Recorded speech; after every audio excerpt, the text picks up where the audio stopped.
Up here. Okay. So you can sit here, and I'll run the show. Sure.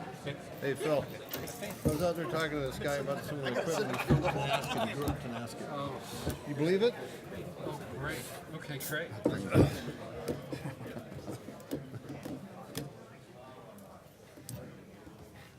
All right. Thanks, everybody. We have a great panel, and actually, let's see, I had the questions.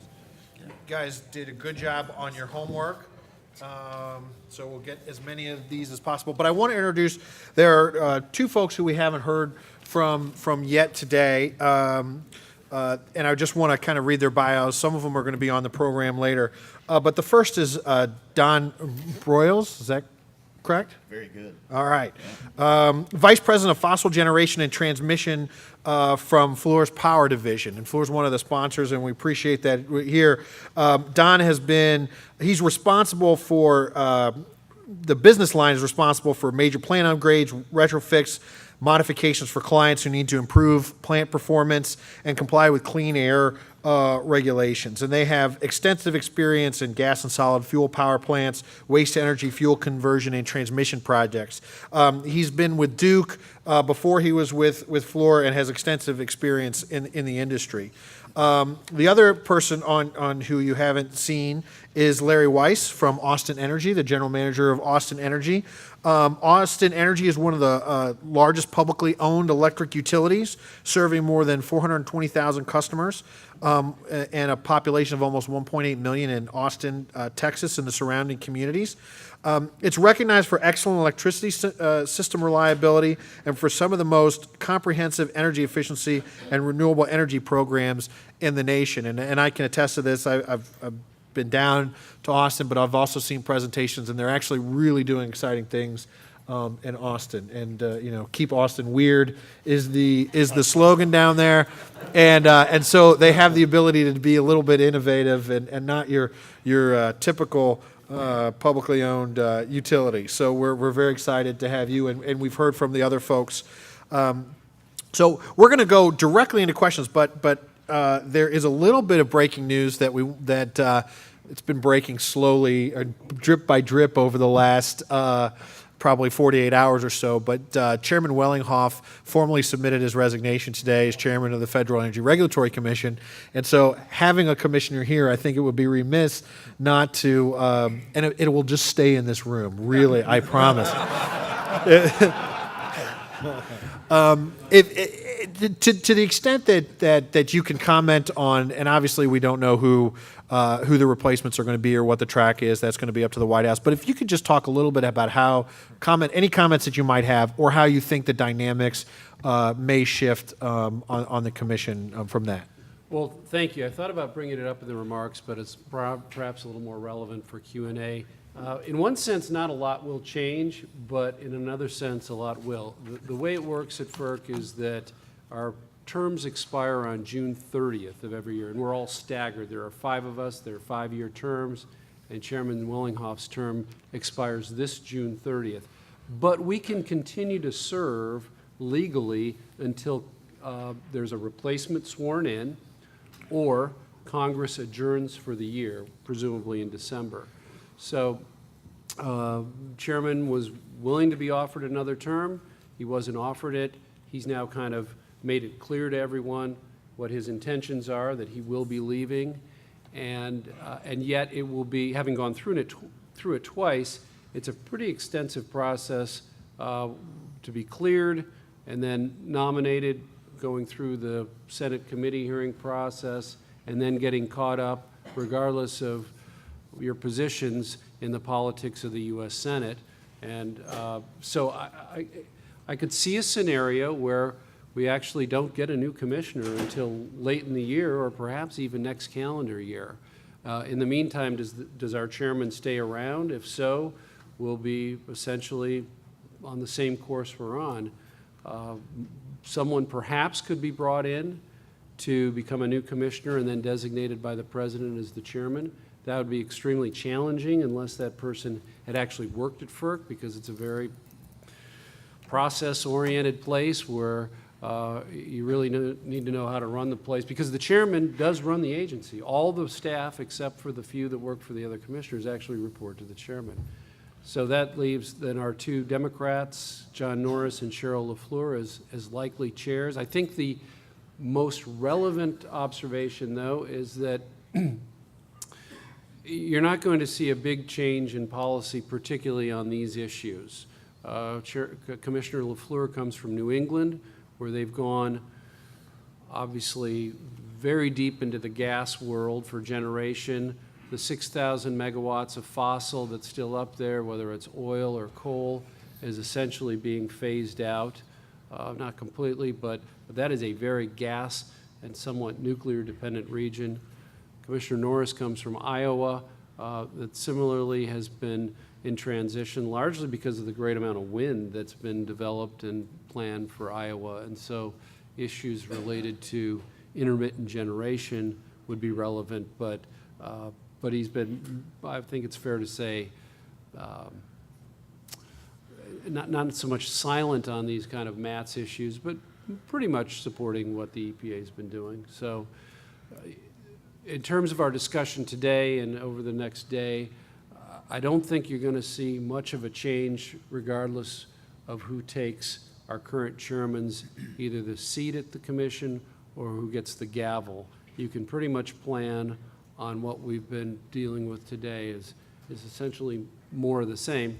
Of course, I will still continue to keep an eye on the reliability implications of these issues, and I think we'll be forced to be following it, but no big changes. Sorry, that's not really the dramatic observation okay. you probably wanted. Just and the parlor game obviously is going to start immediately as to who the replacement would be. Would you expect with the geographic makeup of the commission, because right now you have a northeastern, two Midwesterners, and a Westerner, that you'd see them coming from the South or the West region, or do you think that matters? You're an old Senate guy, so you can throw that in as an experience there as well. Well, I'm not really sure what's motivating the White House on this appointment, and they can have a variety of motivations. It can be perhaps they like a particular person. Maybe they want a geographical representation. I know the first time I went through it with the Bush administration, they wanted somebody who was pro-markets, and I was, and I am, and I made it clear, and I said, if you don't want somebody pro-markets, don't pick me. And yet, the second time around, it was more of a formality. So I don't know what's driving them, but that will probably affect who they pick. There have been some names out there, state commissioners, former state commissioners. That's a pretty broad bench that you get a lot to pick from.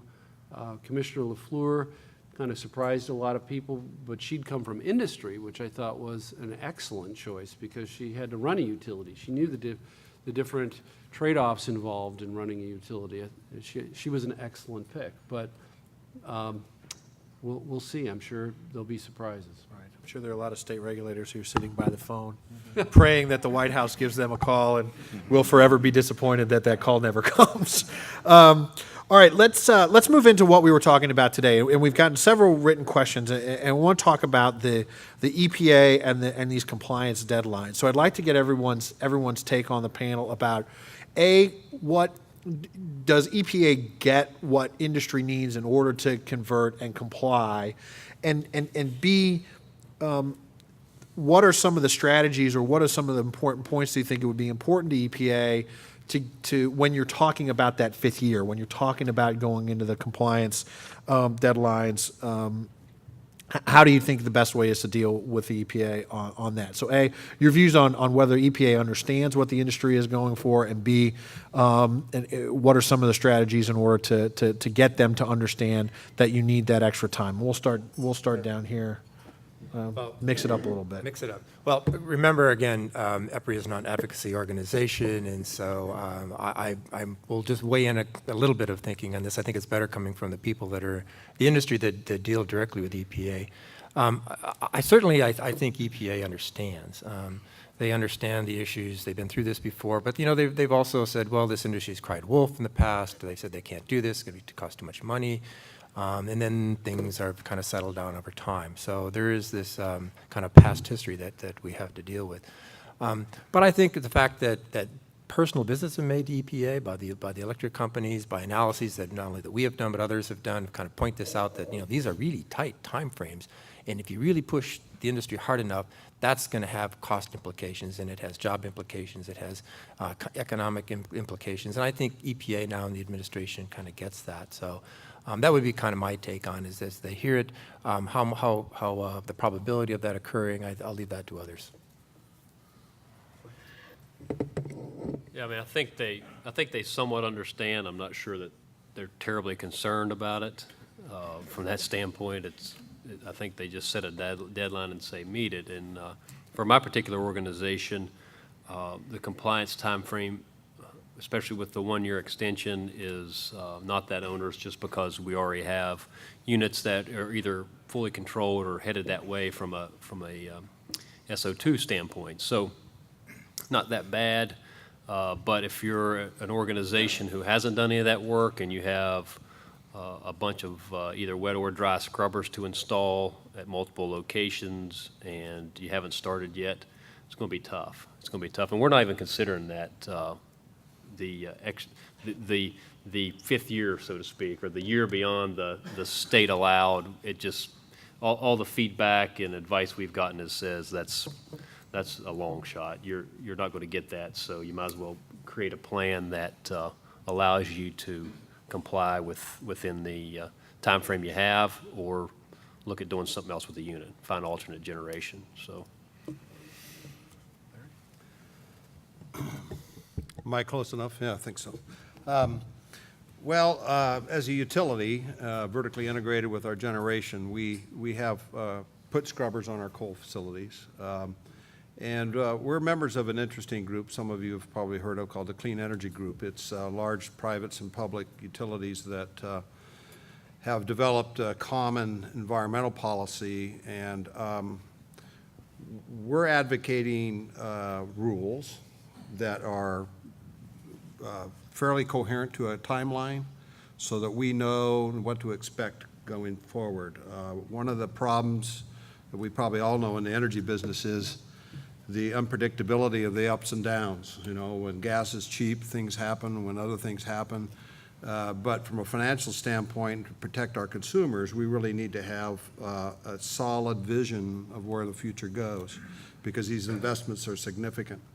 So we've been not advocating the EPA bring rules forward, but similarly, we've been advocating that those rules be clear and they be known, and we have a real predictable future, because we're all after reducing our carbon footprint, which is really the driver behind our utility and what we do on a lot of fronts. But that's really the ultimate goal, and to do that. So we've installed scrubbers, got rid of a lot of cash I wish we had, but we have a nuclear fleet, and I'll talk more about Austin Energy later, but I think that if you want to follow what we as a utility are doing, we're married at the hip with some other large ones in the United States, PG&E and others, through our Clean Energy Group.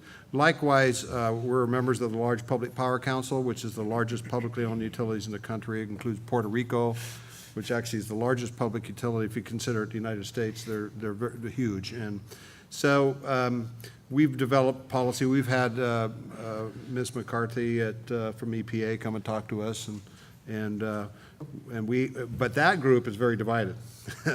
we have different interests because it is national policy.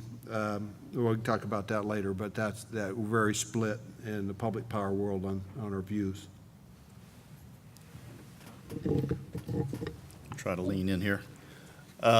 I am the only panelist that comes from an engineering, construction, project management company, so maybe a little different perspective. We don't deal directly with the EPA. Our clients deal directly with the EPA. To answer the question, does the EPA understand? I think for me it's a little bit of a mixed answer.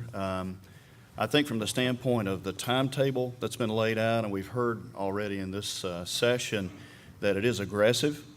and that in some cases it may be extremely difficult to manage. From our perspective within the engineering construction business, we see a wave of work coming, really driven by shale gas pricing that's in other sectors of industry, not necessarily power, but in other sectors of industry. We see a wave of work coming, particularly in the Gulf states. It's going to drive a lot of demand for resources, supply chain resources, craft resources, management resources, and that's going to have an effect on what's going on in the power business with regard to getting these projects done. And it's almost a perfect storm because the timeline that we see is in the next 12 to 18 months, we're going to begin to see a significant ramp up in craft resources for that work. Well, that hits at about the same time frame that we've got to get a lot of these projects done for the EPA. So do they get it? I think from the timeline perspective, maybe not, but I enjoyed Mr. Moeller's presentation earlier because I told him a moment ago, I said I was encouraged by this because what I heard is an EPA that's kind of backing off a little bit in some respects. We saw some revision to the MATS limits earlier this year. We've seen, some backing off on schedule. So I see a reasonableness there. And I think, in all honesty, they're dealing with other issues too, such as the courts and what's going on over there in terms of vacating, certain rules and regulations. And so they're, in some ways, they're kind of caught between, the court system and the legislative branch. So they have their work cut out for them as well. So I think in some respects they get it, and in some respects maybe they're a little overly optimistic. In terms of strategies, I think it's all about communication. And again, we don't, our clients deal with the EPA. We don't directly deal. But I think it's all about communication, and I think going and making those visits and pleading the case in terms of what has to be done, I think is the right strategy there. Well, I don't mean this as a shot against EPA, but I think your assumption should be that they don't fully understand it, and that whether you have relationships with the regional office or the headquarters, you need to make sure they understand exactly where you're coming from, partly because of the point I made earlier, which is that because of the original MATS rule being so burdensome, I mean, I remember one analysis, like there was just no way to get enough Boilermakers, even coming from Canada, to actually meet the original MATS rule. It just, the labor wasn't there. Of course, there have been revisions, but I think that means you have to go back and say, because of these revisions, we think we can do it, but we're highly dependent on this, and a state siting entity approving our transmission, and keeping them informed, and frankly, bringing in the engineering expertise as part of your credibility mission is helpful. Look, I fully understand there are some entities in this room who wanted these rules to be on quicker rather than later. And there are some who wish they'd go away, but they're not going to. Nevertheless, we still have a case where we've got to deal with this. Reliability has to be assured, and that's not what motivates them in the morning is electric reliability. That's what motivates us, though, and that's why it's incumbent to keep those open communication channels, to redouble our efforts in terms of letting them know how this is going. I'm interested to kind of follow up for exactly what you said to the utilities and the suppliers is how exactly from a practical standpoint do you deal from a financing, budgeting, planning perspective to do these projects when the uncertainty exists? What process do you go through in order to make sure that you do have labor available, that that financing is lined up, that budgets are available and take into account some of these projects? I think we have a lot of folks that are dealing with this out there, and that's just kind of a real practical aspect of this. Michael, you want to start? Yeah, I mean, two things come to mind there. And this is, I have obviously a lot of friends in the industry, some in states that are pure market-based, deregulated generation like Ohio, many in Indiana that's fully regulated, vertical utilities is kind of what they like. And so the folks in Ohio, for the most part, that I've talked to are doing nothing, meaning it doesn't pay for them to invest the amount of capital they're talking about into generation assets. Matter of fact, they're trying to find ways to get rid of them.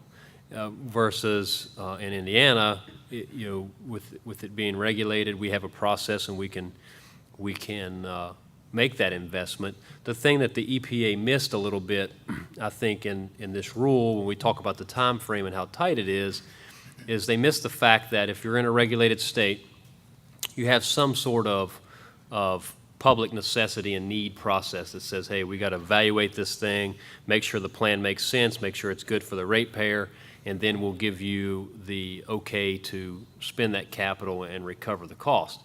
Well, that time frame takes more and more time, seems like every year, right? So you're talking about from start to finish something that could take anywhere from 8 months, if you're lucky, to a year. Well, as a utility, you're talking about budgets, you talk about a capital budget impact, earnings, et cetera. You're not going to go spend $400 or $500 million without assurance that you're going to recover that cost. So you might as well take an 8 to 12 month period of time almost essentially off the table. I mean, you'll do some studies and some upfront engineering, and as you get closer and feel more sure about it, you may have some bid events so you can coordinate the timing. But essentially, you take that amount of time off of the table. So they kind of miss that a little bit. So when you're talking about increasing the capital budget, like I spoke about earlier, there's a ton of, you spend more time on that sometimes than you do the actual execution of the plan, because folks want to make sure that shareholders are going to come out on top and ratepayers are going to come out on top, and then you can meet the regulation, and we know that all three of those can't win, so there's a battle there. So yeah, that's a piece, a nuance that I think got lost on the EPA is the regulatory timeline to get those recoveries figured out. So. Well, in the public power world, we sort of regulate ourselves sometimes too much. But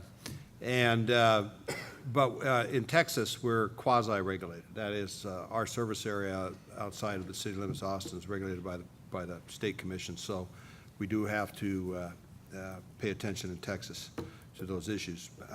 But the biggest issue I could touch on is that when we go to borrow money and go to the market for whatever scrubbers, whatever we're going to do at a coal plant, you have to have a very good story, and that story is with rating agencies.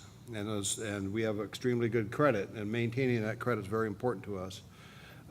So when we sit down and explain the story, like let's say we're investing in a new, significantly into a coal-fired facility of the order of almost $1 billion to clean it up, they're going to want to know how long it's going to be around, what are the next regulations, and what are you doing about it. They're basically testing your intelligence. And to Phil's point, talking about, have you talked to the agencies, have you been engaged, and you just have to have a very good story to go to the market. Otherwise, there's a lot of uncertainty. So, and I think you read about that, particularly in public power across the country. There's a lot of systems that are very concerned about these coal rules and the cost to their consumers. So as they go to the market to borrow the money, that's where the difficulty is. So you have to really have some very good intelligence and good communications. Don, you want to talk about from a supplier's perspective, a vendor perspective? Yeah, our clients depend on us to help them with setting budgets. We go through estimating processes, and we do our very best to convey that information as accurately and completely as we can. That's been a little bit easier task in the last 3 or 4 years here, as we've seen kind of a slow market in the power business and a slowness in industry in general, as we've seen craft wage rates kind of level out. We've seen commodities kind of level out. But now we're beginning to see that little increase again. We're beginning to see that leading edge of certain craft disciplines that are beginning to command higher wage rates. And so as we enter that period again, it becomes more and more difficult to accurately predict a project end to end, what you're really going to be looking at in terms of materials and labor and so forth. So there are additional challenges that we will be seeing, and we'll be in partnership with our clients around that as we try to very accurately predict those prices so that they can work with their commissions and predict what these projects are going to cost. And I think the uncertainty aspect is also is another important issue here from the standpoint of where are the regulations going, and if we authorize you, Mr. Utility, to spend $500 million on this scrubber project, what's next? Is it greenhouse gases? Are you going to come back to us in 5 years and need additional $500, $600, $700 million to retrofit this 25-year-old plant? So that's another important aspect, and that uncertainty is very difficult to grapple with, and I think those are some areas that we really need to work hard on with the EPA to try to get additional certainty. Well, my concern has been for the small and medium-sized utilities. The larger ones, I know that they have their specific challenges related to a lot of plants, location, but they don't have the challenges that, say, a smaller or medium-sized cold weather utility does, because frankly, if you're a skilled laborer, you probably want to work in the South rather than in Minnesota if you're doing this kind of job. So that's kind of the secondary impact of supply chain issues that I've been concerned about and eager for feedback, but have tried to emphasize those to the EPA that not everything's equal throughout the country. And it's a real risk with state regulatory commissions, because you've got to go through a prudency review. If you have an IRP in the state, they're going to ask why this wasn't included, or was it included, and how you deal with it, and whether that raises questions. And state commissions, as they're trying to balance rate recovery and reliability with consumer prices, you can get those guys not knowing exactly how to deal with it, and that's always a danger as well, and that's a huge risk. And I know in Indiana, especially in the vertically integrated states and the states that are heavily reliant on coal, you're trying to figure out what exactly is the way to go. I mean, what comes next when there's no, Missouri's 85%, 83% coal. I mean, there's a real problem, a real disconnect there. I'm going to shift gears a little bit. I want to talk about gas, because gas seems to be, in many ways, at least the short-term acceptable answer to solving a lot of the problems. You've got, from a greenhouse perspective, gas is better, but what are the risks and the dangers? It was mentioned before about, and just in time, about the reliability of gas and the infrastructure for gas. The other is that, as we talked about, prices are low because there seems to be great supply. But as more and more things get converted to gas, as more and more industries are using gas, as more and more countries outside the U.S. are looking for the cheap source of electricity and looking for potential exports, either through LNG or other ways, there is a real risk about elevated prices. So let's talk a little bit, and even we'll let everybody answer this, talk about some of the risks associated with gas as an answer. What are some of the ways to mitigate that, and are there things that keep you up at night when relying on gas as a particular source, and even the regulation, because gas is much more regulated at the wholesale level than it is at the state regulatory level. So you have a shifting paradigm in the regulation. So let's talk about that. Mark, want to start? Natural gas. I've been in this industry for a long time. I've been at EPRI 33 years. Before that, I worked for Pacific Gas and Electric Company, a gas word. And I've seen, and you've seen, gas prices bounce all over the place. So if you've been in the gas world or the energy world for a long time, you just get frightened. You just go, oh my God, how can this happen? How can gas prices stay stable and stay low for so long? It's a real quandary, and we've been burned before on this. And it wasn't that long ago that gas prices were up at, what, $13 or $14 per million. I don't want to predict gas prices. I was at a conference last week with at a climate conference where this guy Steve Thumb from Energy Ventures Analysis talked about natural gas prices going forward. His basic premise was he thinks things are going to stay relatively low priced going forward into the future for quite some time. One of the things I'll just comment on is on natural gas, and I'll let the other individuals in this panel talk about kind of the infrastructure and market issues. But on the environmental side, we commissioned a study not too long ago to look at the environmental issues associated with natural gas, shale gas, and primarily shale gas recovery, to say, are there any showstoppers out there? is what about water? I mean, you use a lot of water when you extract natural gas. Is that going to be a problem? And is there going to be constraints? What about air quality issues, air emission issues? Natural gas is mainly methane. Well, methane is 23 times stronger as a greenhouse gas than CO2. And also, not only that, but you got volatile organics, and when they get converted downwind from a gas well, they produce ozone. So what about all those issues? Is that any of these things going to put constraints on natural gas going forward? And just the amount of pads that are being built. And you hear stories about people saying, they came in and they were going to put this thing on my land, and it was my farm, and I said, fine, they'll give me some money, but now those damn trucks are coming by here, and they're raising hell, and they're louder than crap, and there's water all over the place, there's ponds. So there's the public pushback, too. So how much will the public push back? In New York State, for example, was banning or restricting the use of shale gas in the state of New York, and other states going to do likewise.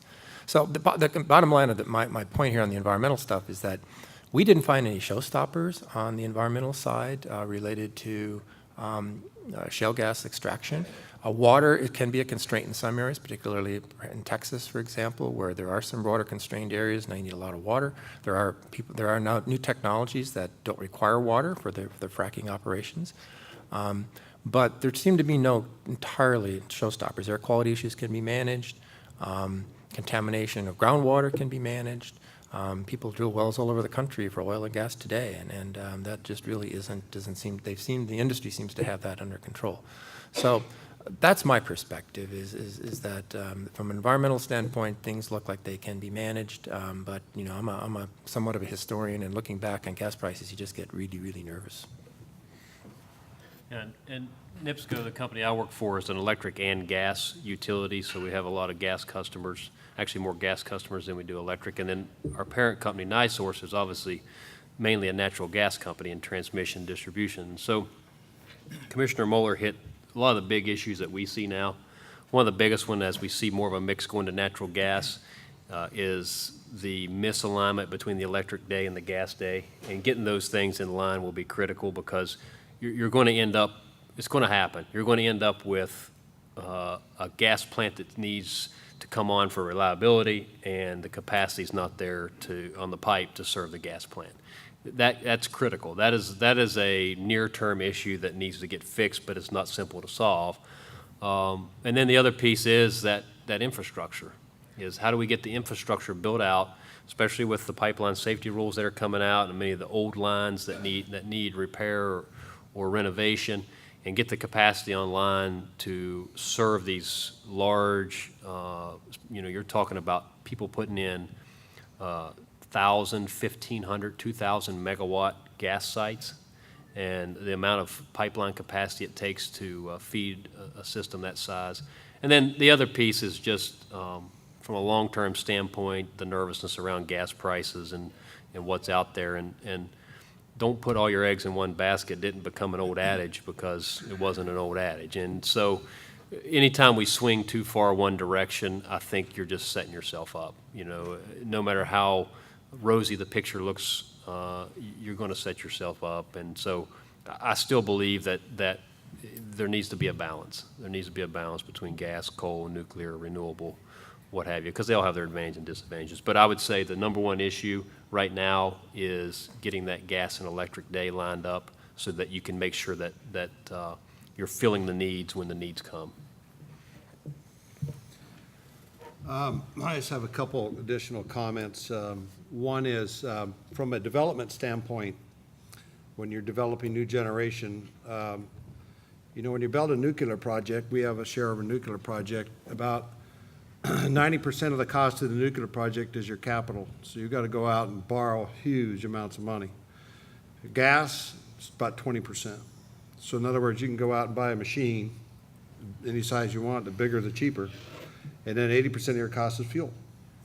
So then what do you do about fuel? Well, I remember a company that used to be in business that's out of Houston, and they had a gas economist, a gas expert that was actually doing some forecasting. And this was probably, let's see, what year was this? This is right before the California energy crisis, so right in there. And his prediction was the 25-year number for gas is $4.50. Well, if you go back and you do the math on that, you'll find that that's probably pretty close to true. And so it was a public meeting, and I'm just telling you, that's my opinion. I think it's going to be $4.50 for a long time. But here's the trick with managing gas, particularly for us, is in our portfolio, we have quite a bit. And we're not paying market price. We've got to go out and strategize and do our risk portfolio and hedge our whole gas portfolio, which I could spend a day telling you about, because it's very complicated. Most publicly owned utilities have to do it, frankly, to keep our credit risk where it needs to be. Some of my counterparts in the private utility side and generation, independent power producers and so forth, they can take a little bit more of a gamble than we can. So there's different strategies for different folks. But keeping that in mind, we're still moving forward with some additional gas generation. It helps meet our CO2 targets. Well, let's talk about the other thing. We're in Texas, all right? So the fracking business and everything else, I mean, it's just all around us. And so the gas pipeline, the gas infrastructure and everything is there. And I think that's really the national solution, is this regionalized, right? And so in Texas, natural gas is a great fit. I never forget, before I started working in Texas, T. Boone Pickens had this deal. He said, wind and natural gas. Frankly, I think that's a pretty good strategy in Texas. And you're going to see a lot more of that, so.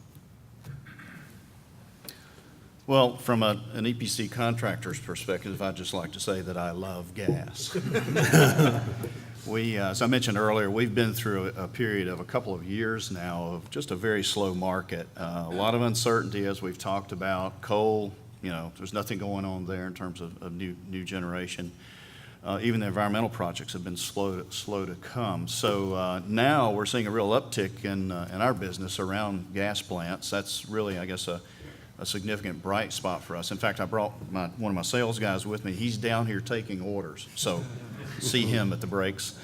But seriously, we do see a bright spot there for us in terms of our market. But the thing that I would say is, let's remember history. I was around during the last gas bubble. We ran over a cliff somewhere around 2002, I believe, as I recall, and gas pricing went up. We had the situation there in Houston and other things that occurred that just drove us over a cliff. And again, from an EPC contractor perspective, all of a sudden our business was greatly diminished. So we've got to remember history, and we've got to remember that gas pricing can be volatile. I think there are some risks in terms of the fracking process. I think it's just a matter of time before we see maybe more pushback from the environmental lobby and the public. We could see some issues around that bring more regulation around it. So, and that could drive pricing up. So we've got to remember history, and we've got to maintain that generation mix. As Mike mentioned a moment ago, there's a reason for that, and we've got to remember that we've got to maintain a good balance of mixed generation. I like to think back to the summer of 2008. And the most controversial things I was voting on as a FERC commissioner were LNG import facilities. And now they are LNG export facilities. I was on the North Slope on July 20th, 2008. Gas prices were between $13 and $14 that day. It was 30 degrees, by the way, on July 20th with the wind chill. And the Alaskans were so excited about the prospect of the pipeline going to Calgary, because they were re-injecting basically about $25 billion worth of gas every year for enhanced oil recovery. Obviously, things have changed, so the historical nods are good ones. I will counter it with a little bit other perspective in what's happened in the last 5 years, in that we've approved an enormous number of miles of expanded interstate natural gas pipeline in this country in the last 6-7 years. It seems like, this is an exaggeration, but it seems like I'm voting on a new multi-BCF storage facility every week. It's slowed down in the last few months, but we've added an enormous amount of underground storage in this country, and that will help moderate price spikes. If you go back to what I said today, the PJM capacity auction results from Friday, 3 years out, roughly it's projected that those bids are based on gas being $5.15, $5.25. So I know we will have export facilities, but these are multi-billion-dollar projects to develop trains to liquefy the gas. I'm not too concerned that we're going to have 20 or 30 of them. I think there's a limited amount of capital that will build a limited number of facilities, assuming DOE gives them the permission to export to non-free trade countries. So, I tend to be on the side of we've got long-term moderate prices for gas. Obviously, things can come out of nowhere that change that, but I just think that's one of the assumptions we should be working on. And yet, we're still going to have significant coal. And at the right price point, you saw it last year, people are toggling back and forth. So that will also, I think, have a moderating effect on gas prices because some entities can switch back to coal at that $4.50, $4.75, or wherever that, you people know the price point better than I do. But that tends to make me think we've got long-term moderate prices. You look at the effect of Fukushima on the nuclear industry. I don't think you can underestimate that if you have more San Brunos, more Allentowns, you could have an individual event that affects people's reliance on natural gas or the desire to do natural gas. Those are one of the unseen risks that you don't see. Commissioner, I want to go back to you. Do you think that RTOs will evolve to deal with some of the gas industries that we're talking about? It was, obviously deal with the bulk power, moving bulk power. And so do you see RTOs developing around the gas industry or in conjunction with gas electric interoperability that the RTOs will come in and fill some of that space in order to deal with some of the issues that we've been talking about? Intriguing question, Kevin. I don't think we've got a lot of people from New England here, but that's really where things are pressing immediately. They're very concerned about the next 3 winters. I think only 20% of the generation has firm supply contracts with gas. It's obviously an area where gas is pretty important. We had one extraordinarily warm winter, the winter before last. We had another warm winter, although there was that blizzard that hit at the end of January, and there was a real problem that Friday night because there's no liquidity in the gas market on Friday night, going a little bit to the, well, there's little. Basically, people were scrambling to keep people's either gas supply or electric supply going. The RTO is going to probably come up with some short-term solutions that some have described as ugly to get through the next winter or two. And I think MISO they certainly have a lot more time to deal with it. The idea of an RTO for gas for pipelines has been thrown out there. I'm not saying I'm endorsing it or everybody will freak out from the pipeline industry. But obviously the RTOs need to have a better feel for this essentially thing they didn't have to worry about a few years ago. And they're on it to varying degrees. They need to enhance the communication in the short term. Perhaps at FERC we'll do some things that will help in the ability of people to talk to each other. Some are always concerned that they could be crossing a line of confidential or commercial information that could inhibit communication. We want to clarify that so that there are no excuses for people to pick up the phone, talk to each other, particularly in a supply crunch. But you're right, there's no equivalent on the gas side to the electric side. I will give the pipelines a lot of credit. We had a technical conference a couple weeks ago, and for the first time we heard pretty universal interest in re-examining the gas day in terms of aligning it better with the electric day so that if people have a better idea if they have to buy gas, if they're going to be called on in the day 2 market. So we're making progress there. It's not going to be easy. It's been dealt with before and it failed. So, but it's something I'm not going to let go of because there's a mismatch there. And there's obviously trade-offs. If you move the days farther one way, you have less idea what the weather will be like. But it's pretty inefficient when you're asking people to bid into a market and they don't know if they've got the gas or not. Anybody else want to weigh in? Or?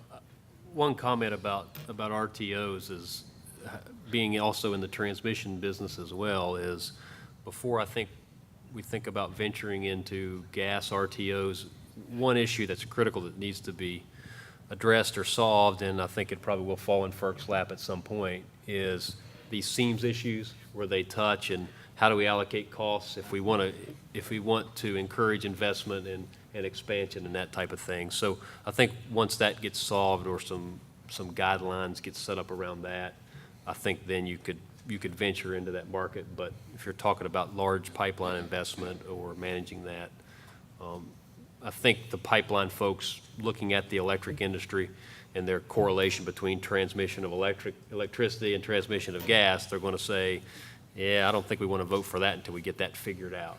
So. In Missouri, we're in 2 RTOs with the co-ops right down the middle, so it's always, we know about seams issues, and I think you're exactly right. I'm going to give opportunity. Is there anybody that wants to throw open a question from the audience?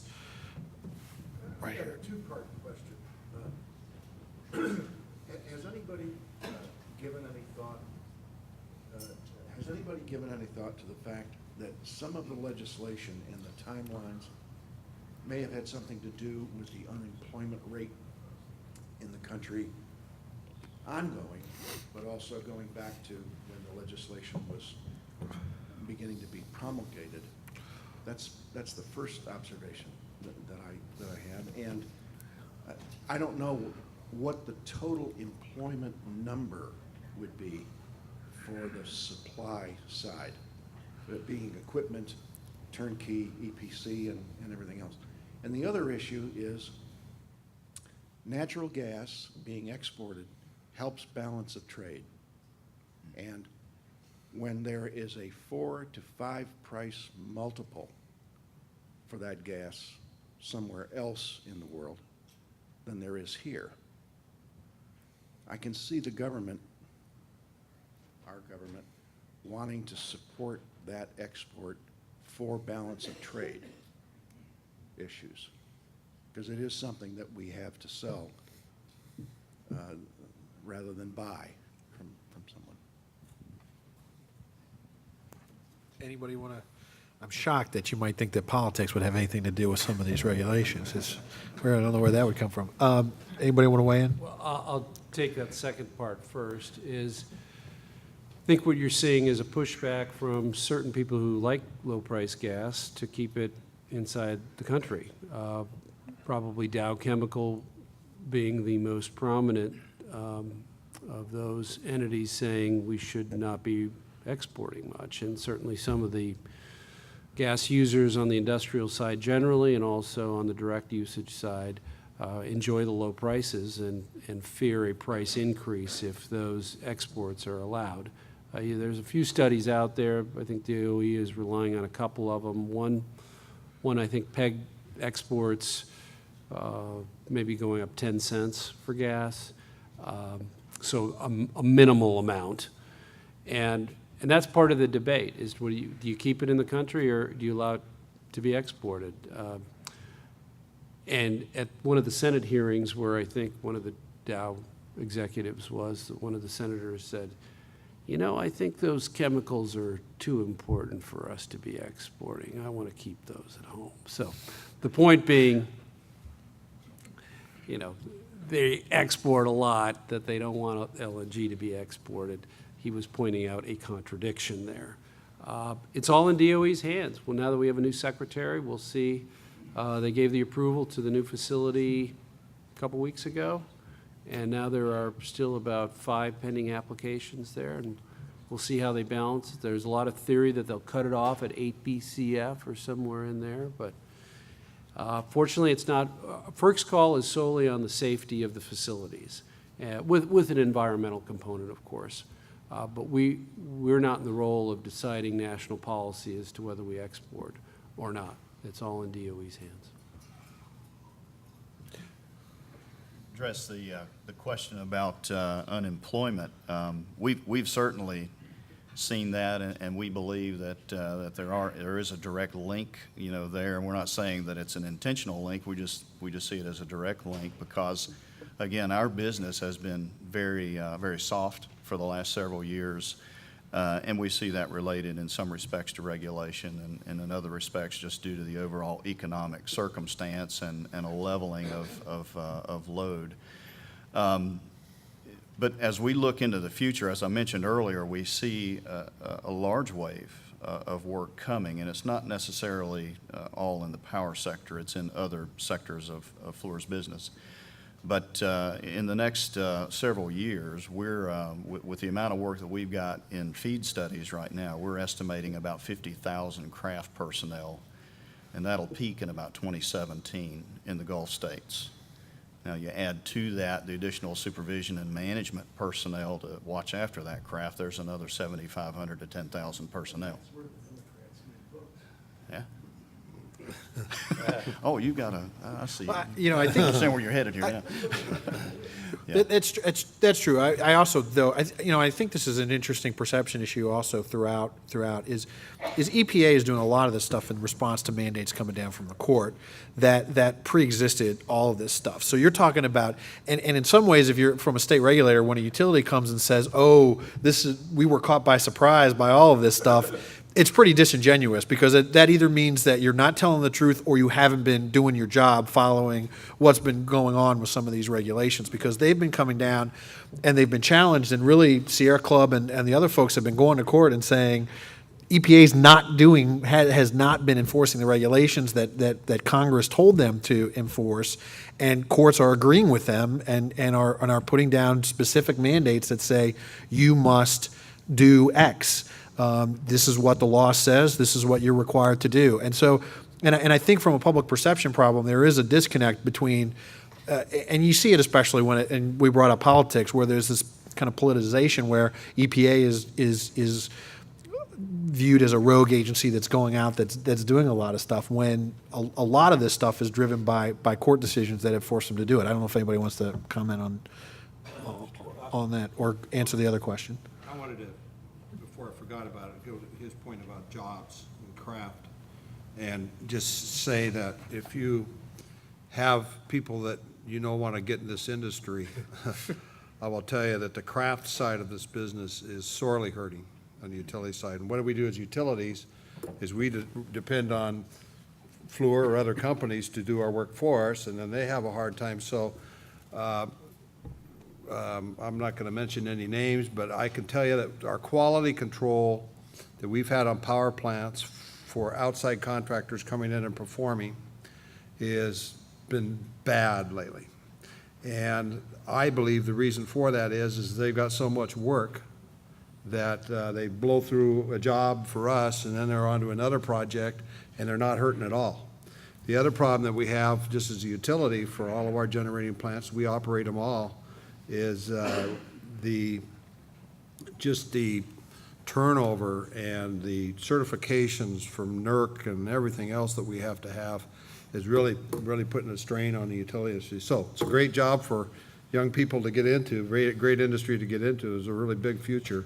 So I just want to underscore what he's talking about with respect to the craft side. It's really a big deal. Commissioner, Well, I had a question posed to me in writing. Do the PJM auction results indicate that MAT's compliance deadlines will not be as challenging as first thought from a reliability perspective as in a strong supply of lower-priced electricity? And I think, generally speaking, footprint-wide, yes. But the more specific concerns of load pockets of northern Ohio and other places that can't get the infrastructure built or the repowering done in time, where there are pipeline constraints that were unanticipated, will probably show that there will still be some reliability challenges in specific areas. But the answer to the question is, in one sense, yes. Industry is doing a better job than we thought, but I think that's directly tied to the fact that EPA changed the rule, the MATS rule, based on the feedback that they received. And that, again, goes to the need to continue that communication. well, and is there, and this is similar to a question that we received, is there an economic benefit to retiring those uncontrolled plants as quickly as possible? So your controlled units know that they can run more, and that may give you a little bit more certainty around around the plants that are running? mean, should these units that we think need to be retired quickly to give people certainty? Yeah, or anybody. Well, I think, to me, the challenge is that in all of this, EPA's won the war. It's just a question of, when the last salvos are fired. So that's where I think rushing it adds to supply chain and skilled labor challenges, and that ultimately affects the consumer. So that's why I've consistently said if we had another year or two, we can minimize the economic pain, probably do a better job because they're not rushed as much. And plus, like the engineering firms, they're going to ramp up and then they're going to ramp down. If you spread that out a little bit more, I think it's better for the economy. But that's just my opinion. I think it not only that, but I talked about the financial issues. It really comes down to strategic planning as a generation utility provider. You have to have a very good strategic plan, and the agencies need to help you with it, not be a deterrent to it. So it has to be, whether it's state regulators or anybody, I think their demand is that you bring us a plan. So to your point, if you're going to have a coal plant that you're going to phase out, having years certain when that's going to happen and having a plan around it and being able to run it until then without putting any more investment in it, I think is a strategy. And I was involved with the Boardman project in Oregon when it was going through that. So it's doable as long as you give us some time. It's like renewable targets, Nobody turned around and said, well, we want you to be 30% renewable in 5 years. I mean, it was a long period of time, and it really probably needs to be a little longer. But anyway, that's what's important to utilities. Anything else from Bryan? Back up to your comment a while ago about utility being surprised that EPA were not working on these regulations. It's not that we were surprised that we're working on regulations, is we don't know what X is. Oh, I agree. The regulations passed, then Right. it gets challenged, it's in court. Absolutely, I agree with that. Right, so in my utility, in the past 5 years, we've invested $10 to $20 million, and then X went away. No, I agree with that 100%. Yeah, I had a question for Fluor. What are you seeing on the engineering and procurement side of the I mean, I understand that, you're a couple of years away from the need for the skilled laborers, but are you seeing what you would expect to see in terms of engineering and procurement contracts, sort of the leading indicators? Yes, we are. As I mentioned, we have a lot of work in front-end engineering right now that's really driving those projections of tens of thousands of craft personnel. But yes, we are seeing a ramping up in engineering and in procurement activities. We've got some strategies in place as a corporation in terms of global supply chain and reaching out and tapping into to supply chains that that can get us the resources that we need. Just in terms of forward pricing on commodities, we see some increase in forward pricing as demand goes up. So yeah, we are seeing those leading indicators. Are you seeing any potential shortages in terms of the technology for the large capital stuff? Not just yet. There's still a lot of really good, healthy competition, as I'm sure some of our OEM colleagues would attest to in this room. There's still a lot of good, healthy competition at this point, but I think we're going to see an ever-increasing amount of business there that will drive prices up. All right, we have about 5 minutes left, so what I'd like to do is have everybody kind of look into the future. What is the next shoe to drop? Is it the new regulations that are going to come on existing coal plants? Is it other clean energy standard that they've talked about? Are there things that you see on the horizon either that keep you up at night or that you're hopeful that are going to happen? I mean, one of the things we've talked about is planning and anticipating some of these things. So I'd like to just kind of see what you think, looking in the crystal balls, or what either the risks or the rewards are that you see coming down the pike. We'll start. Well, one thing we haven't talked about today is the future of the retail distribution utility.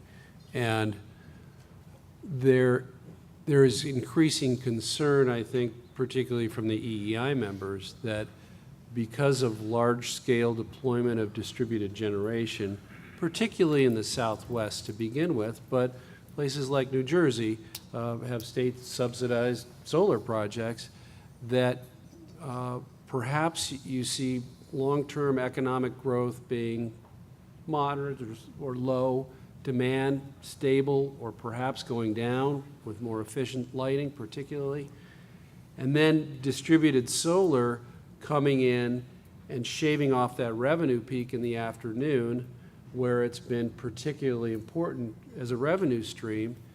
And then from an operational side, you're going to see this in California. They're already warning us about it later in the decade, just an enormous need to ramp up with gas plants probably. That's all they have when the solar falls off. And so I think there's a lot of soul searching of where's the business model going if we're facing a future with continued subsidized distributed generation that's impacting utilities, in the most significant way. So that's not really a prediction, but I think it's something to watch for, and it could really change the dialogue over the next few years. I would like to jump in on that. Sure.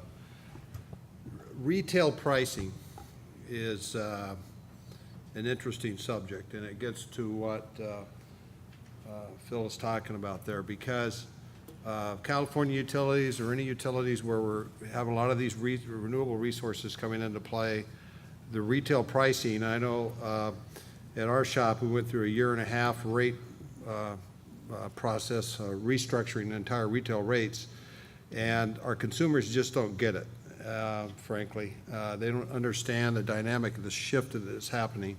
And the regulated utilities, particularly on the West Coast, they really need some relief. They just don't have the minimum charges to do it. So I've advocated the future may be something like we went through with our cell phones, all right? I don't know how many minutes I get. I don't know really what my bill is anymore, but I did when I paid by the minute and everything else.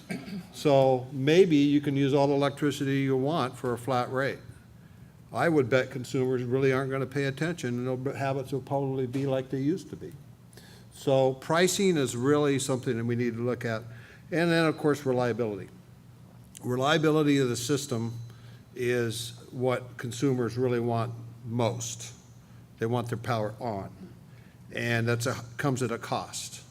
Ramp rates for solar, all the different solutions that are out there. Ideally, in the future, what I'd like to see is somebody figure this out, and that is a solar panel that has some kind of capacitive battery storage capability so that its output is linear. And once they figure that out, we're going to solve that problem. The wind and gas mix works fine. But I think pricing, retail pricing, and reliability, as we move this energy economy forward, it's very interesting. We have about 200 and some charging stations in the city of Austin, and believe it or not, they're used more and more all the time. There's 250 Teslas registered in our area. So that's another trend that we're going to see. That gets back to the pricing. So there you go. I'll mention one topic that's been touched on a little bit in the morning session here, and that's transmission. We see a fair amount of a good amount of transmission work coming forward from the standpoint, really two aspects. Number one is moving bulk power from renewables areas to more population centers, and so we see some significant transmission projects coming forward from that. And then also we got some aging infrastructure, and it gets back to the reliability issue, and we got some aging infrastructure out there that needs to be upgraded, replaced, increased in capacity. So we do see that aspect coming forward.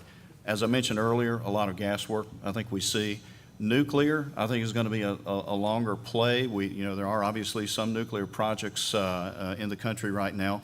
The small modular reactor aspect, I think, is going to be something that we'll begin to see more and more of, and how that might be utilized in smaller markets. We would love to see in this country an ultra supercritical coal plant developed that had CO2 capture on it, had all the bells and whistles, the latest technology, and you use the CO2 for enhanced oil recovery, and we demonstrate what we can do with our own natural resources.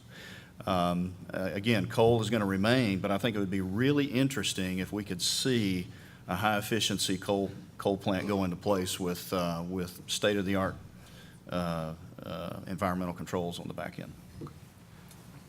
Yeah, I mean, ours is, like Don mentioned, the two big things. I mean, we kind of have the environmental piece figured out a little bit. We're doing some transmission work to get wind back into the load centers and that type of thing. We see aging infrastructure. There's only so much capital in the bucket, so things that get neglected are old poles, old transformers, old underground cables, those type of things. And so really getting that up to keep reliability. And then last, but certainly not least, is everything we've talked about this morning, this whole conference, we're not talking about $10 million. We're talking about billions of dollars. And the actual ability of the ratepayer to write that check every month. And how can we keep piling on? We talk about distribution, generation, transmission, gas pipeline investment. How do they continue to pay the bill? And that's really what, if there's something that keeps us awake, is how do we invest in all these various improvements and changes and upgrades and retrofits and still look at the consumer and say, year after year after year, your bill just keeps going up, and at some point, they just can't afford it anymore. And so balancing that, I think, is going to be the hardest piece out of this whole next 10 years is making it still an affordable energy solution. I'd like to tag on to that for just a moment, if I may. I think an important point, too, is recognizing that our industrial customers have to compete on a worldwide basis, and reliable, affordable electricity is a key component of their ability to compete. So as a country, we really need to keep our eye on cost-effective energy. So I agree with your point, Mike. Finishes off. Last point. I agree with the Commissioner's point on distributed generation. I really do believe that that is going to change the dynamics of the electric sector going forward in the future, particularly in California. I mean, I was at a social event the other night, and there was a guy from Google was there. And he said, I work in the utility business, and I'm trying to engage utility customers. And basically, they've got so much money that they could basically aggregate customers, set up their own utility, develop microturbines, rooftop solar, whatever it is, and basically take away customers from Pacific Gas and Electric Company, Southern California Edison, and many of you sitting in this room in a flash like that. They got the money to do it, and they're thinking about it. They're thinking about it right now. This thing about the customers having choices, and I'm not sure just how. I have a new smart meter on my house as well. Just sits there, doesn't do anything. And the reason I think they put it in is because I have an electric car, I have a Volt, and I think they want to monitor how my electric demand is. But at the end, they're going to have devices that are going to talk to these smart meters, that those devices will turn it on and off, depending on what the electricity prices are. That's a big change. I mean, in terms of how we as consumers are going to purchase this product rather than get this bill in the mail and just write a check every month. Just lastly, on the environmental standpoint, I think was part of your question too, is where do I see environmental issues coming down the road? Climate's going to happen eventually. Something's going to happen on CO2. I don't know when, I don't know how much, but something's going to happen. You just know it's going to happen. All it takes is a few more tornadoes or a few more other superstorms, and that debate is going to continue to occur. I think, too, in terms of, I'm trying to think at this from a big picture standpoint, is this whole issue of sustainability. How do we lower our environmental or carbon footprint? I think most all of you do sustainability reports. Do you not at your companies? I mean, you do them. You want to show what your environmental footprint is, what your metrics are, what you're measuring. There's going to be more and more of that. These companies and NGOs are saying, how much water do you use? How much CO2 are you emitting? What are your toxic air emissions? What are you doing about it? This whole thing about being socially, environmentally, and economically sustainable, I think, is going to drive a lot of our business going forward. All right, please join me in thanking the panel. I think they did a great job. Thank you all very much. We have one more presentation before we go to lunch, so we'll let these guys head off the stage, and then we'll introduce Marty here in just a second.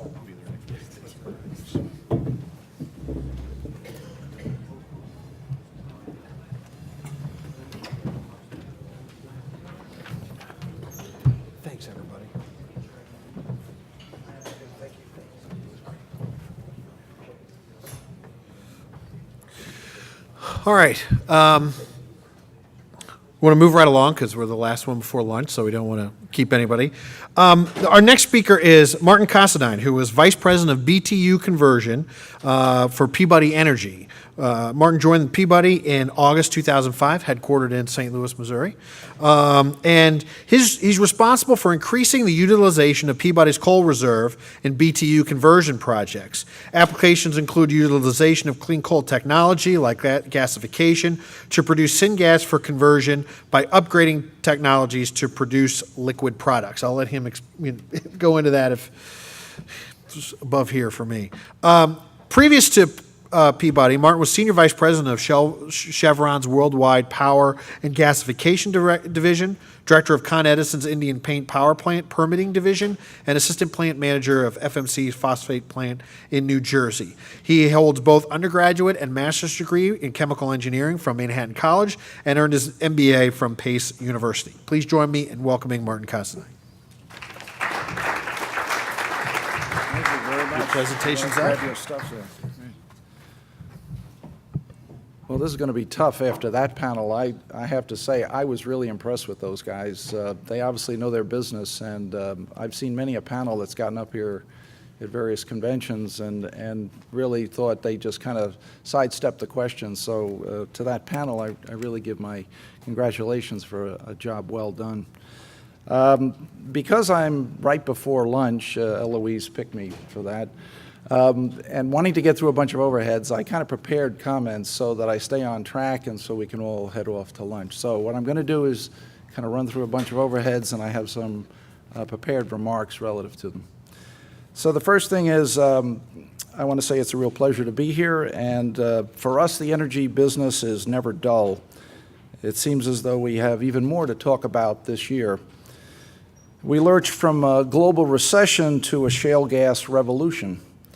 We've had headwinds and headlines. It seems as though just about every form of energy has been in the news. But there is one topic that hasn't gotten the attention it deserves: 21st century coal. Now, there are some of us in this room who may believe this is a contradiction in terms.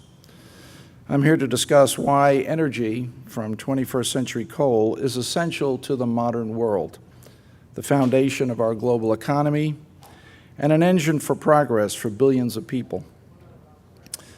The fact is, our global energy system is too big, our energy use is so massive, and energy needs are growing so quickly that we need to aggressively pursue all sources of energies for decades to come, and just to keep pace. And guess what? Coal, and it must be a major part of all of the above strategy, not only in the United States, but around the world. My company has a front row seat at the global energy market. You will often hear us say that Peabody is the world's only global pure-play coal investment. The translation is that no one else in the coal business can show you this map. Our diversity of supply and depth of markets and intelligence sets Peabody apart. Our met coal and thermal coal portfolio is one of the strongest in the business. Our locations can be found on 5 continents, and our business partners and customers on 6. And let me add that Peabody has a lot of coal. We have a reserve base that leads the industry at about 9 billion tons.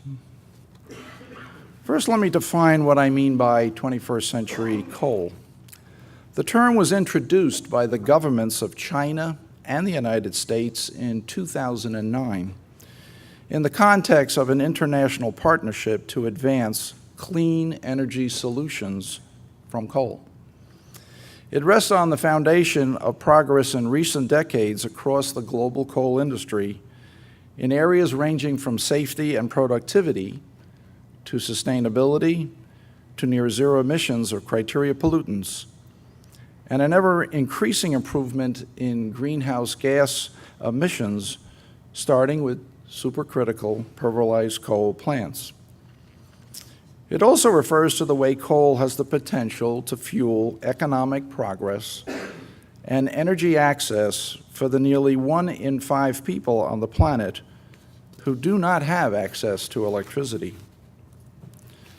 In fact, the world has trillions of tons of coal, which makes up 60% of the global energy resource. Coal is widely dispersed, broadly available, easily transported, dense, reliable, and affordable. And we will use all of it.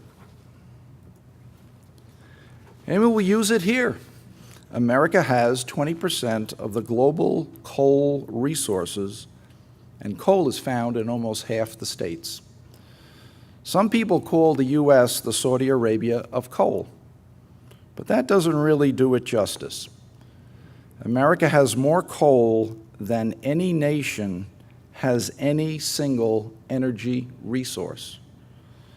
And just the state of Illinois has more coal energy resources than all the oil in Saudi Arabia, Iran, Iraq, and Kuwait combined. So on that note, I'll spend a little time reviewing what we see as the global coal market in a little more detail. We urgently need energy solutions now. Why? Because we are witnessing emerging economies industrialize and urbanize on an unprecedented scale. Hundreds of millions of people are lifting themselves to a better quality of life and using more energy to drive greater prosperity. That energy is largely coming from coal. Enough steel is produced globally every month to rebuild the Golden Gate Bridge in San Francisco 1,500 times. By 2050, global GDP will be up some 270%, electricity generation will be up 130%, and steel production will be up some 275%. The population could reach 9 billion people during this period, with the vast majority living in cities, where more power per capita is typically used than in rural communities. To sustain this growth, we forecast as much as 16 billion tons of coal will be needed for electricity and steel, well over twice what the world uses today. What does demand on this level look like? This slide shows energy use projections from Wood Mackenzie. Demand seems to go in just one direction, up. But look at the coal consumption in comparison to the other fuels. For the first time in modern history, oil will not be the fastest growing energy source. That crown will now go to coal. The rest of the world has figured something important out. Coal is the only fuel with the low cost and large scale meeting the world's growing electricity and steel needs. Global coal demand today stands at some 7 billion tons per year, and demand is expected to rise another 4 billion tons over the next 25 years. The greatest growth in demand will rise in the emerging nations of Asia. Over the next 5 years, we project global coal demand will grow by about 1.4 billion tons. We estimate that some 450 gigawatts of new coal fuel generation will come online by 2017. The steel story is just as strong. Growing populations and increased urbanization continue to drive the steel industry and therefore the metallurgical coal demand. By 2017, we see a 20% increase in steel production, which would require an additional 200 million tons of met coal. What is driving this growth? In the developed world, few of us give secure energy access more than a passing thought. Most of humanity is trying to achieve the quality of life that we enjoy here today. Enter the villages of the sub-Saharan Africa and Asia and elsewhere, where families need electricity for the most basic needs: clean water, warmth, refrigeration, and light. Let me note that half the global population, more than 3.6 billion people, lack proper access to energy. Some 1.3 billion people have no access at all. Beyond the poor living conditions, the lack of education, and other obvious ills, we lose 1.5 million people to the tragic effects of energy poverty each year. These are tragic conditions that only society cannot allow. It is no secret, stronger economies have healthier populations and better environmental protections. At Peabody, we believe the greatest crises we will confront in the 21st century is not an environmental crisis predicted by various man-made computer models, but a human crisis fully within our power to solve. As this slide shows, energy is a human right and a rapidly rising need. There's a profound correlation between electrification and improvement in the UN Human Development Index. Every tenfold increase in electricity is linked to a 10-year increase in the longevity of life. Since 1970, global coal use has increased approximately 300%.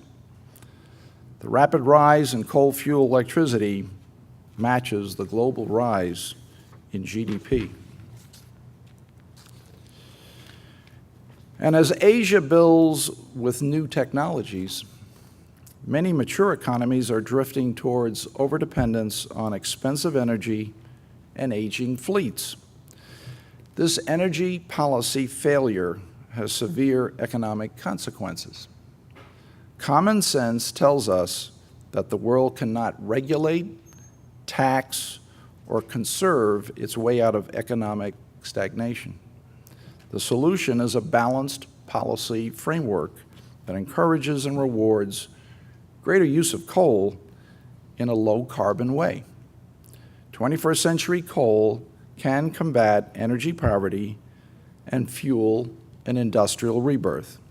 We believe it'll take 5 steps, what we call the Peabody Plan.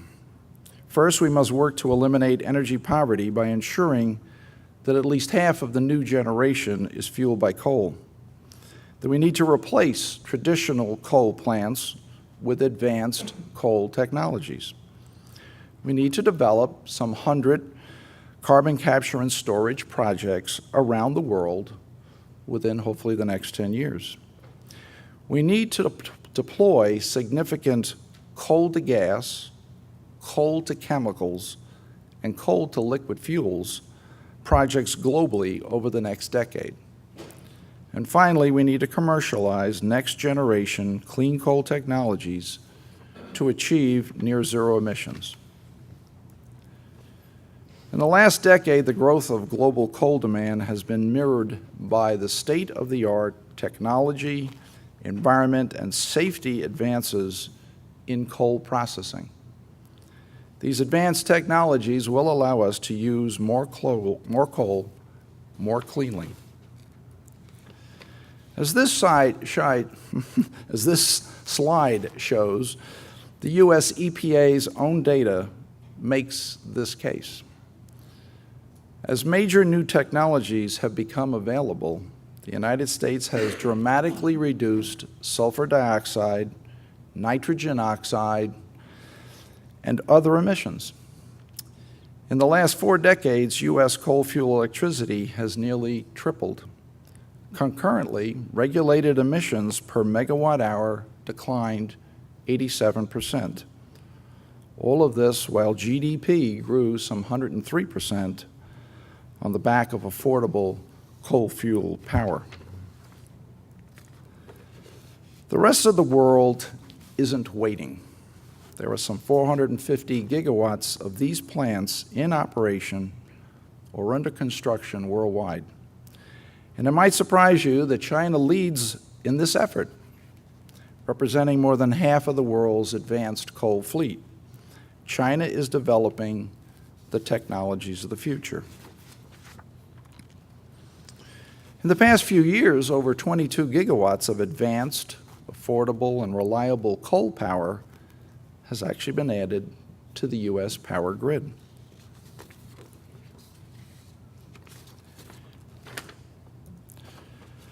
Noted here is the 11 gigawatts of supercritical technology power plants that have been recently installed. So what do advanced technologies mean for the environment? As this slide illustrates, upgrading the older U.S. power generation fleet with advanced supercritical technologies available today would deliver a 90% emissions improvement in sulfur dioxide, 93% less nitrogen oxide, and virtually zero emissions in particulates. The avoided carbon dioxide emissions would have the same effect as removing some 325 million cars from the road, essentially the entire U.S. passenger car fleet. But what about carbon? Well, ultra-supercritical and supercritical plants like Prairie State also achieve that 15 to 30% less carbon emissions. Every investment in this advanced technology drives efficiencies and therefore lower carbon emissions.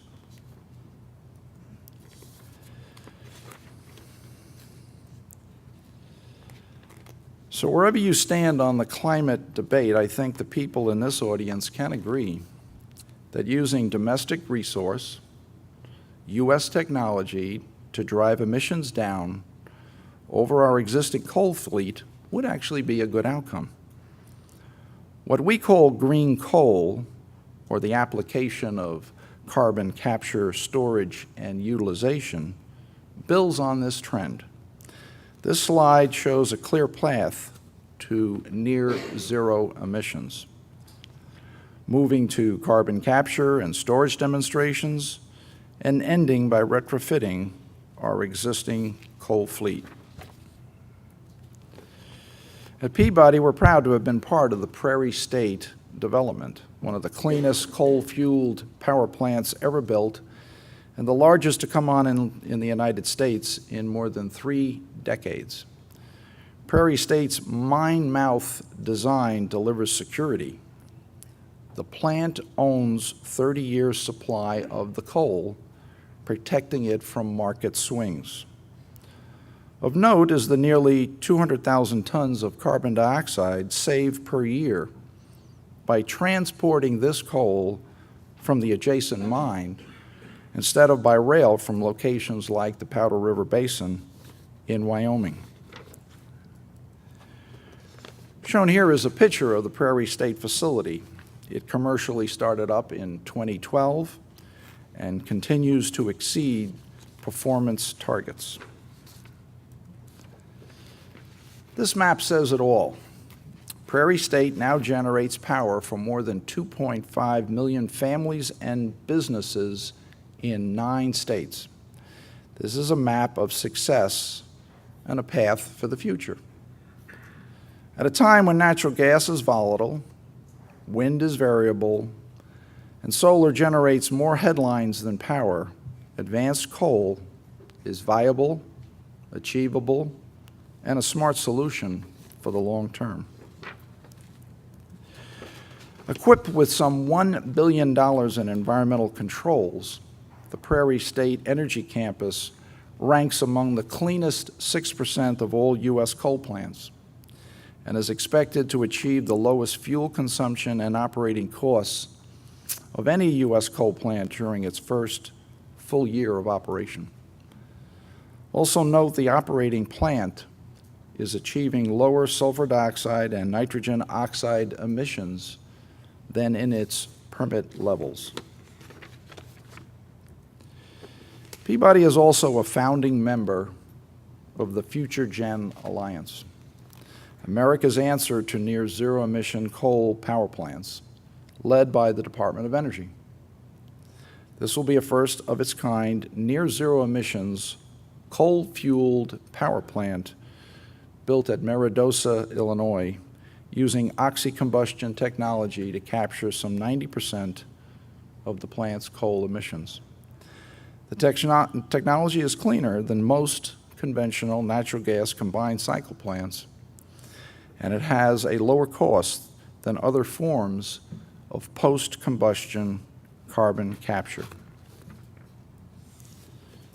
The fact is, our global energy system is so big, our energy consumption is on a scale so massive, and demand is growing so quickly that we will need to aggressively pursue all sources of energy and advance all forms of energy technology for decades to come just to keep up. When President Obama says America's energy policy should be all of the above, he is correct. And all of the above must include 21st century coal. Perhaps the best example of green coal was the recently commissioned and now commercially operating GreenGen IGCC power plant just outside of Tianjin, China.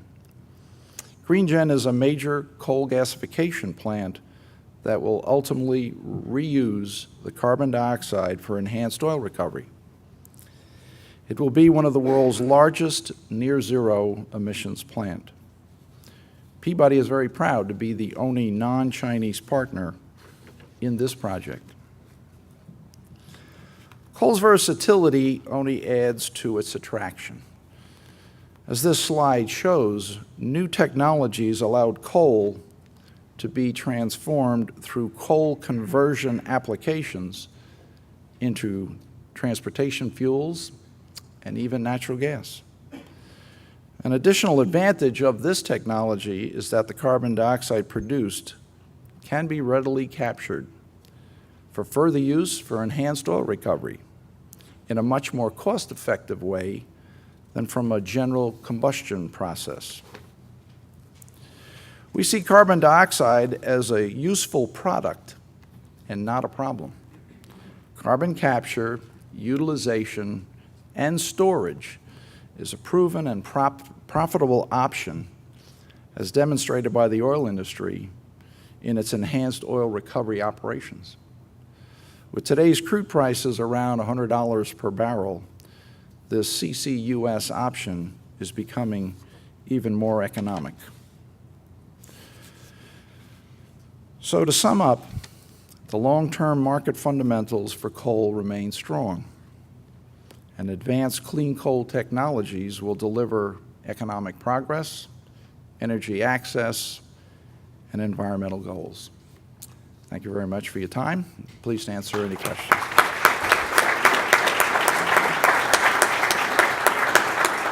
Are we gonna make lunch? Do we have any questions? Okay, well, please join me in thanking. Thank you. All right. We are perfectly on time. So we have an hour for lunch, so we will plan on being back here at 2 o'clock. All right, thanks very much.